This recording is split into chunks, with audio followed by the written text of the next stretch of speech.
Salut les gars, c'est Elias. Donc aujourd'hui, on se retrouve pour une vidéo Clash Royale un peu spéciale, vu que c'est une vidéo Clash Royale où je vais vous conseiller 4 decks à utiliser en arène 5. Donc ces 4 decks peuvent vous aider à vous maintenir en arène 5, même voire à vous faire monter arène 6 et vous faire monter grave en puissance. Bien sûr, ces decks-là, si vous êtes arène 6, ils peuvent toujours marcher. Alors tout cela dépend du niveau de vos cartes. Mais sans plus attendre, passons au deck que je vous conseille. Et on commence tout de suite. Donc le premier deck que je vous conseille est un deck assez classique. Il est pas très cher en élixir. Attendez. Il me semble que j'ai fait une boulette. Donc les gars, veuillez excuser cette toute petite boulette. J'avais juste oublié de remplacer le cochon par les flèches. Donc ce deck est assez classique. Il a que 3,8 de moyenne en élixir. Donc dans ce deck, on retrouve le géant, la Valkyrie, le mousquetaire, les barbares, le sort de rage, le bébé dragon, les flèches et puis les gobelins à lance. Donc c'est un deck assez classique. Donc vraiment ce deck peut vous servir. Donc c'est un des plus forts. Donc bien sûr, il y a beaucoup d'autres decks à utiliser que vous pouvez créer vous-même. Mais bon, ce deck je vous le conseille vraiment. Donc vraiment, alors au début, petit conseil stratégie, vous pouvez commencer à poser un géant et derrière vous pouvez peut-être poser une Valkyrie. Donc après si jamais il y a peut-être une sorcière, un truc comme ça, donc la sorcière elle va direct s'attaquer au géant. Donc après la Valkyrie pour la balayer facilement. Aussi si ce sont des barbares, c'est à peu près la même chose. Par contre après si l'adversaire il pose des gargouilles, donc là vous pouvez mettre des flèches et là, ça les stoppe tout de suite. Donc, vous pouvez tenter cette combinaison. D'abord, vous posez un géant et ensuite une Valkyrie. Mais bon.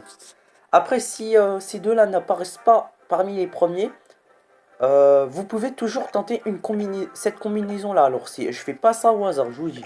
Donc, vous pouvez faire la combinaison barbare-mousquetaire. Donc, vous posez d'abord vos barbares et ensuite, il y a les mousquetaires qui est juste derrière. Ou bien vous pouvez, alors c'est comme vous voulez, vous pouvez faire soit mousquetaire ou bien le bébé dragon. Les deux marchent. En tout cas, c'est à peu près les mêmes. Sauf que juste, tout ce que je peux vous dire, c'est que le bébé dragon, il a un peu plus de points de vie. Donc ça peut faire effet beaucoup plus longtemps. Et puis après, le sort de rage, si vous posez beaucoup de troupes, bah écoutez, bah qu'est-ce que je peux vous dire? Bah vous avez qu'à accélérer et hop, vous défoncez l'adversaire en 2 temps 3 mouvements. Mais bref, après ces gobelins à lance là, ils servent vraiment parce que s'il y a que bon bref, après s'il y a peut-être je sais pas des squelettes ou des petits squelettes, attention, je précise, une pierre tombale, truc comme ça, bref, bah vous pouvez les utiliser et après voilà, ils servent vraiment. Et ils peuvent se mettre en arrière. Donc après, si vous posez, alors je sais pas, des barbares, et que si vous posez des barbares pour attaquer la tour adverse, et bah le gars qui est sur la tour d'arène, et bah il va direct il va direct lancer les flèches sur les barbares, et il va pas lancer des flèches sur les gobelins, vu qu'il faut les mettre en arrière. Et du coup, il doit tuer les adversaires les plus proches. Mais bon, bref, ce deck est super cool.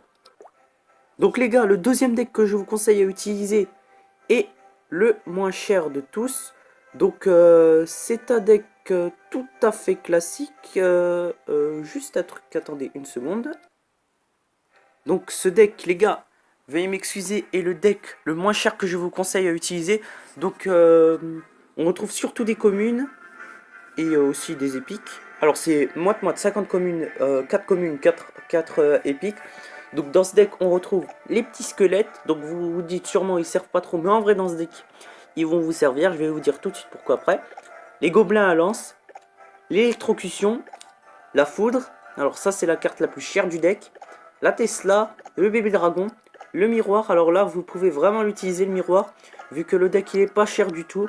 Et aussi, et pour finir, il y a le flux à gobelins. Donc les gars, les petits squelettes, je vous disais, vous pensez qu'ils vont pas trop vous servir. Voilà, vous vous dites, c'est la carte là moins chère de Clash Royale. Bien sûr, il y a aussi les esprits de glace, mais ça sert plus aussi. Mais bon, les petits squelettes, vraiment, ils peuvent vous servir, les gars. Parce que après, je vais vous dire, si l'adversaire, par exemple, il place, on va dire, allez, qu'est-ce qu'il peut poser? Bah, par exemple, chut, c'était une erreur. Donc les gars, le truc que je vous disais à propos des squelettes, veuillez m'excuser pour cette petite interruption, c'était rien en fait. Donc les gars, pour les petits squelettes, alors si jamais l'adversaire il pose un mini P.K. ou une mousquetaire, et ben là ça peut servir. Alors le mini P.K. ça va le surprendre tout de suite vu qu'il n'a pas une grande vitesse de frappe, vu qu'il a une vitesse de frappe de 1,8 secondes, alors que la vitesse de frappe des petits squelettes c'est de 1 seconde seulement. Donc ça peut vraiment le contrer. Malheureusement ils sont 3, alors je sais pas si c'est suffisant. Mais bon bref. Après si c'est par exemple... quoi par exemple? Attendez. Par exemple si c'est une mousquetaire ou un bombardier. Alors ça, faut attendre que ces deux-là commencent à attaquer la tour. Parce qu'après, si vous voyez au niveau de la passerelle, alors la mousquetaire, elle dépasse quelques mètres après la passerelle pour commencer à tirer, alors que le bombardier fait quelques mètres en plus. Donc faut attendre à ce qu'il commence à faire la première attaque sur une tour pour pouvoir poser les petits squelettes. Donc vraiment ça vous sert. Aussi, si jamais ça suffit pas, vous pouvez placer les gobelins, c'est plus puissant. Après si vous avez par exemple une horde de gargouilles qui attaque, vous pouvez utiliser tout simplement une électrocution. Après vous avez la Tesla comme bâtiment. Vous pouvez la poser n'importe où dans l'arène. Alors après aussi, la Tesla c'est un bâtiment qui est pas cher du tout. Donc conseil, si voilà, donc si vous commencez à poser une Tesla et qu'ensuite vous aviez un miroir, vous avez qu'à poser une deuxième Tesla, mais d'un autre côté, de l'autre côté ensuite. Donc là, ça peut vraiment servir. Donc là, votre défense elle est infaillible. Mais malheureusement, il y a une petite différence. Vous voyez ma Tesla, elle est niveau 7. Quand le miroir est niveau 1, il reproduit la carte commune au niveau 6 seulement. Mais bon, il n'y a pas vraiment de différence. Si j'avais le miroir au niveau 2, là il l'aurait reproduit au même niveau que ma Tesla. Mais bon, ça c'est autre chose les gars. Donc les gars, le troisième et avant-dernier deck que je vous conseille est le plus cher de tous. Donc pour le plus cher de tous, en vrai, il est pas vraiment cher. Il est qu'à 4,1 de moyenne en élixir. Donc dans ce deck, on retrouve le prince, les gobelins à lance, l'électrocution, les barbares, le canon, le sorcier, la roquette. Donc vous vous dites sûrement qu'on pouvait poser une boule de feu, mais la roquette elle sert vraiment en fait. Et puis vous pouvez poser des gargouilles aussi. Vous avez les gargouilles aussi. Alors un petit conseil stratégie les gars. Alors avec ce deck, je vous avais dit un conseil stratégie à propos de l'autre deck. Oui, c'était avec la Tesla et le miroir. Mais bon, avec ce deck, un petit conseil les gars, quand vous commencez le combat et que vos 4 cartes s'affichent, s'il y a le canon parmi ces 4 cartes, faut toujours le poser en premier. Ouais, parce que dans un bon deck, si vous avez des bâtiments, faut toujours les poser en premier. C'est important. Alors le canon, vu que c'est un bâtiment défensif, vous pouvez le poser au milieu de l'arène. Vous pouvez le poser au milieu de l'arène, entre vos deux tours par exemple, et juste devant la tour du roi par exemple. Ouais, ça peut servir.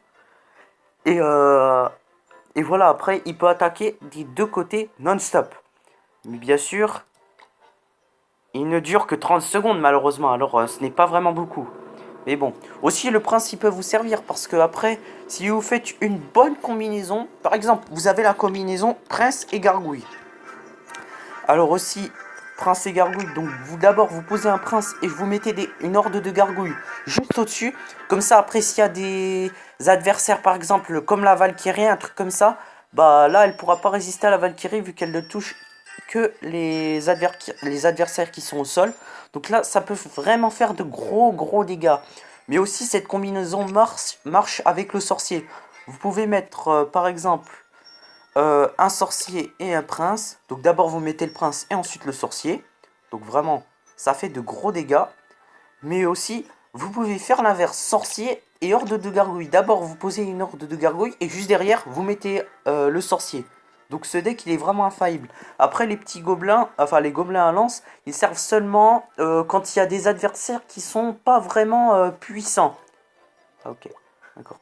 Des adversaires qui sont pas vraiment puissants, par exemple comme, comment ça s'appelle, euh, les petits gobelins, donc les gobelins à couteau quoi, les squelettes, ou bien peut-être, comment ça s'appelle, ou bien peut-être les archers. Vraiment, ce deck, il peut servir. Et puis, bien sûr, la petite électrocution, vous pouvez la mettre si jamais il y a une horde de gargouilles qui se pointe. Après, vous avez plus qu'à la toucher avec votre tour d'arène. Et puis aussi la roquette, alors là, vraiment, si jamais il reste, on va voir.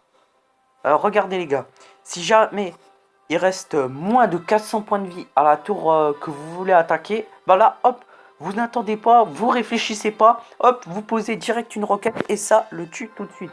Vraiment, ce deck, c'est le meilleur que je puisse vous conseiller. Donc les gars, le quatrième et dernier deck que je vous conseille à utiliser est un deck qui est pas du tout cher en élixir, vu qu'il a que 3,6 de moyenne en élixir. Donc dans ce deck, on retrouve le prince, les gobelins à lance, le gel, les barbares, les flèches, le bébé dragon, le chevaucheur de cochon, et puis le miroir. Donc 4 épiques, 3 communes et une rare.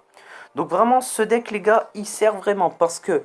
Alors, vraiment, j'ai une bonne stratégie, une putain de bonne stratégie à vous donner avec ce deck. D'abord, vous commencez par poser un cochon. Après, si l'arba, si l'adversaire il vous pose, je sais pas, par exemple, peut-être des barbares ou bien une sorcière, et ben vous pouvez poser un gel. Donc comme ça, il attaque la tour, sans encaisser le moindre dégât. Après, bien sûr. Si vous avez un miroir juste derrière, là, vous attendez pas. Vous attendez que vous avez 5 en élixir. Comme ça, après, dès que le premier sort de gel s'arrête, vous lancez un deuxième. Et comme ça, votre cochon, il fait encore plus de dégâts. Là, vraiment, cette technique est infaillible. Bien sûr, ça peut aussi marcher.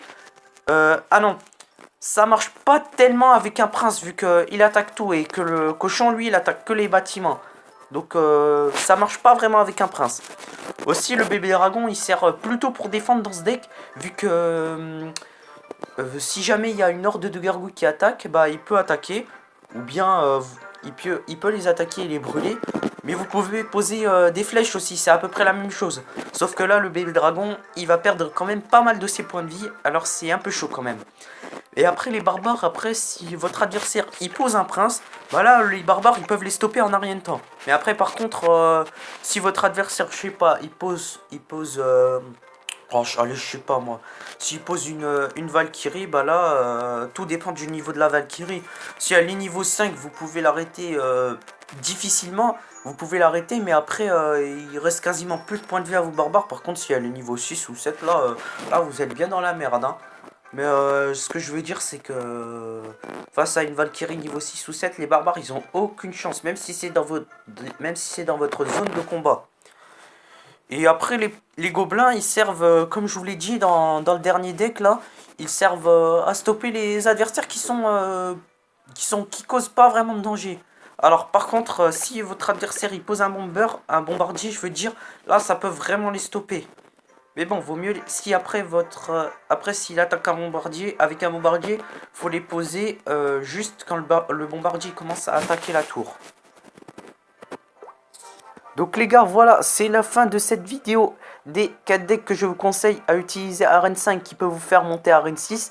Donc j'espère que cette vidéo vous aura plu. Donc si cette vidéo vous aura plu, n'hésitez pas à poster, à mettre un max de pouces bleus.